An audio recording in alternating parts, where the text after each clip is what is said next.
Breaking news చూస్తున్నారు. Japan Philippines లో మహాప్రలయం రాబోతుందా?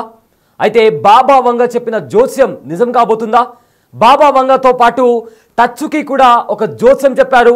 Japan ఇంకా ఫిలిప్పీన్స్ లో మహాప్రలయం రాబోతుందంటూ కూడా ఒక జోస్యం చెప్పడం జరిగింది. సో అది జరగబోతుందా అంటూ కూడా ఇప్పుడు ప్రపంచమంతా ఇదే వార్త చక్కర్లు కొడుతుంది. జపాన్లో ఒక కామిక్ పుస్తకంలో ఏదైతే చెప్పబడిందో అదంతా కూడా ఇప్పుడు ప్రపంచవ్యాప్తంగా దాని గురించే మాట్లాడుకుంటున్నారు. అయితే ఆ కామిక్ పుస్తకం ఆధారంగా నేను భవిష్యత్తు అనే పేరుతో వచ్చిన ఈ మాంగాలో పేర్కొన్న ఓ జోస్యం ఇప్పుడు దేశవ్యాప్తంగా తీవ్ర ఆందోళన కలిగిస్తోంది. జూలై 5, 2025 అంటే ఇంకో 2 రోజుల్లో పెను సునామీ జపాన్ను అతలాకుతలం చేస్తుందన్న ప్రచారం సోషల్ మీడియాలో వైరల్ కావడంతో ప్రజలు, పర్యాటకులు భయాందోళనకు గురవుతున్నారు. అయితే రియో తత్సుకి అనే రచయిత్రి ఈ మాంగాను 2021లో రాశారు. అయితే గతంలో ఆమె 2011 నాటి భారీ భూకంపాన్ని ఊహించారని ప్రచారం జరగడంతో తాజా జోస్యానికి ప్రాధాన్యం పెరిగింది.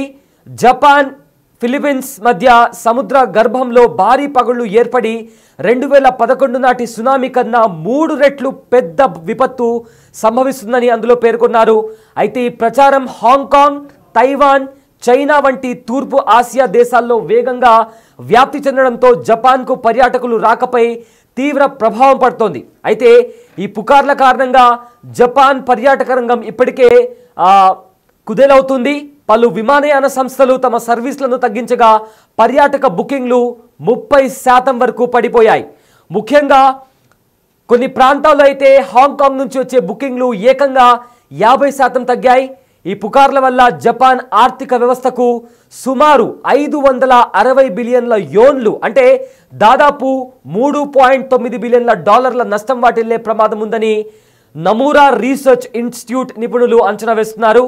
అయితే ఈ ప్రపంచంలో ఎలాంటి శాస్త్రీయ ఆధారం లేని నిపుణులు జపాన్ కంప్లీట్గా ఏదైతే ప్రచారం ఉందో ఈ ప్రచారంలో ఎలాంటి సైంటిఫిక్ ఎవిడెన్స్ లేవని కూడా జపాన్కి చెందిన నిపుణులు, అదేవిధంగా జపాన్ ప్రభుత్వం కూడా స్పష్టం చేసింది. భూకంపాలను ఖచ్చితంగా అంచనా వేయడం అసాధ్యమని జపాన్ వాతావరణ సంస్థ తేల్చి చెప్పింది.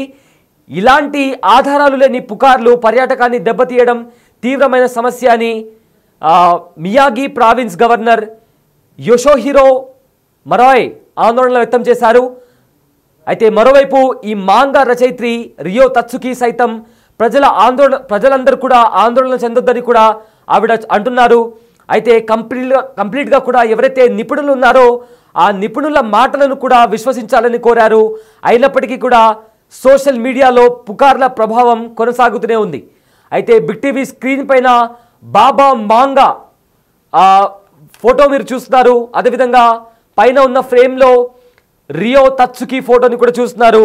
అయితే బాబా వంగ ఫోటో ఏదైతే మీరు చూస్తున్నారో అయితే బాబా వంగ 2025లో కంప్లీట్గా జపాన్ ఇంకా ఫిలిప్పీన్స్లో ఒక పెద్ద ప్రళయం అంటే 2011లో వచ్చిన ప్రళయం కంటే అతి భయంకరమైన ఒక ప్రళయం జపాన్లో సంభవిస్తుందంటూ కూడా ఒక జోస్యం చెప్పడం జరిగింది.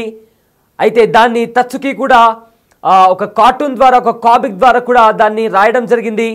అయితే దీనికి సంబంధించి ఇప్పుడు ప్రజెంట్ సోషల్ మీడియాలో ఇదే వార్తలు చక్కర్లు కొడుతున్నాయి.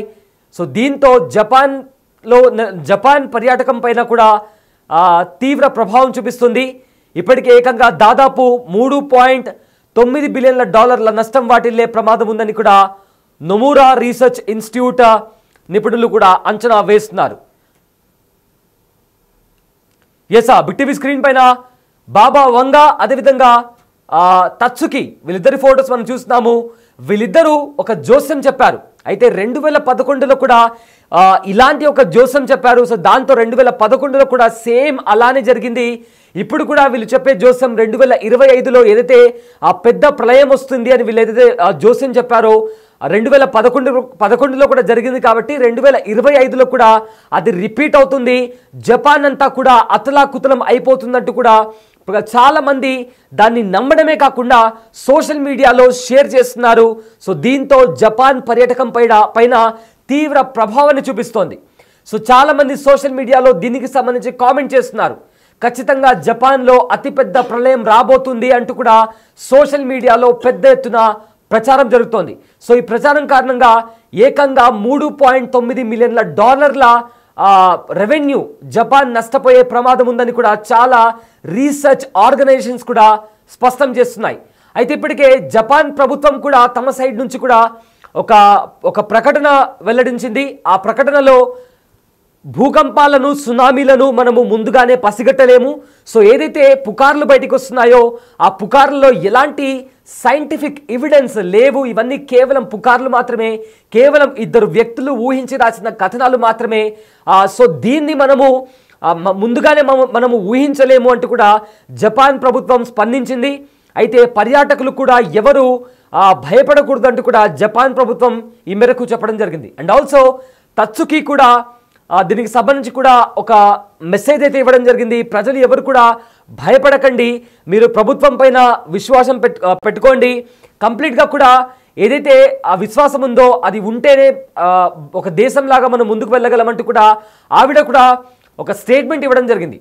ఏది ఏమైనప్పటికీ కూడా పెద్ద సునామీ జపాన్ అదేవిధంగా ఫిలిప్పీన్స్ను అతలాకుతలం చేయబోతుందన్న వార్త ఇప్పుడు ప్రపంచవ్యాప్తంగా చక్కర్లు కొడుతుంది.